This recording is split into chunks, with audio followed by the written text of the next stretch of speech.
Okay, so as the Internet Assigned Numbers Authority got involved here, and they started organizing and controlling these IP networks and IP addresses, and dividing them into classes like A, B, and C, and then D and E, but we're not really going to focus on D and E addresses. They said, well, here's what we're going to do.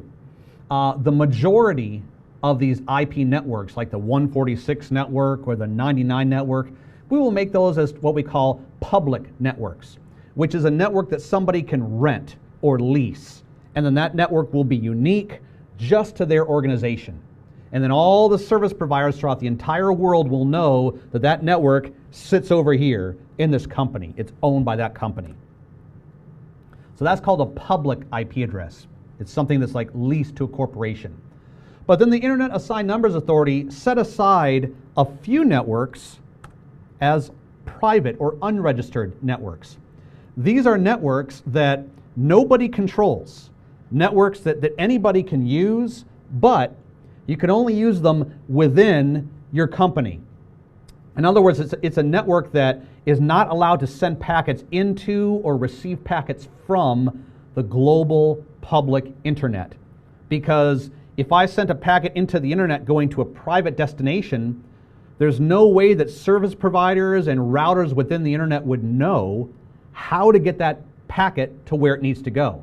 Because that private address could be used by thousands or tens of thousands of companies, all using the exact same address. So private addresses are just used within your company. For example, let's say that I had within my enterprise a section of my network over here that had a whole bunch of private file servers on it. So I want all the employees within my network, within my company, to reach this private broadcast domain over here with these private file servers. But I never will ever need anyone from the outside world to get to those servers. They're only private for my own internal use.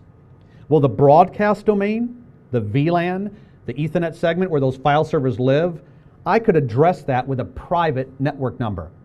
And as long as the routers within my company know how to reach it, my own internal employees could get to those servers, but the rest of the world, it's invisible to them. That private network is not advertised out to the rest of the world. So if you're ever curious, you can Google RFC 1918. That gives more gory detail about these private networks. And these are the range of addresses. And for Cisco certifications, this is definitely something you're going to want to have memorized. So each of our classes, class A, B, and C, some of the address space was reserved for these private networks. You can see here the class A space, anything beginning with the number 10 is a private network. In class B, anything beginning with 172.16 through 172.31. Remember, like we saw with the whiteboard, with that number 172 in class B, there are 256 networks available that start with 172. There's 172.0 up to 172.255, and we see that a handful of them here in the middle, .16 through .31, were reserved for private usage. And then the class C space, 192.168 dot anything, is reserved for private usage. Now what's kind of interesting here is if I show you, actually not this, if I show you my DOS prompt for a moment, and I look at what IP address I have right now, you'll see I've got nothing but private networks on here. 192, that's private. And if I look at my Wi-Fi adapter, that's 10, that's private. So you might be wondering, well, wait a second, how can my laptop reach the outside world at all if the only IP addresses it has are private IP addresses? Well, the reason it can reach the outside world is typically in a network that utilizes private addresses, you'll have at least one device, typically a router, that has a public IP address on it. It has a network on it that was bought and paid for, that was leased. And that router is actually doing translation. This is called network address translation, where when my laptop sends a packet to the internet, like CNN.com or Google.com or whatever, when that packet reaches my router here within my company, the source address of that packet is my private address. In this case, 10 dot something, 10.7.1.61. Well, when it reaches the router says, okay, clearly I cannot forward that packet into the internet as it stands because it's got a private source address.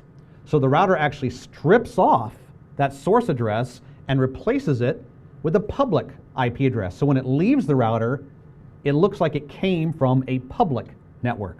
And that's called network address translation. That is a feature that you do need to know for the CCNA. And public addresses are pretty much everything else. So in the class A, B, and C space, anything that wasn't private that we just saw falls into the public space. Not entirely true. We know that the 127 network, that's not public or private, right? The 127, we said that was reserved for loopback testing. There's a handful of other networks as well that are sort of have special meanings. For example, if I go back to my DOS prompt right here for a second, look at my Ethernet adapter. My Ethernet adapter has a network beginning with 169. Now you might look at that and say, okay, well we just learned that, let's see here, in binary, the number 169 begins with 10, the 128-bit is on, the 64-bit is off. So that is a class B network. Well, that is true. It falls in the class B space. But that is neither a private nor a public network. That is a special network that's called an automatically provisioned IP address.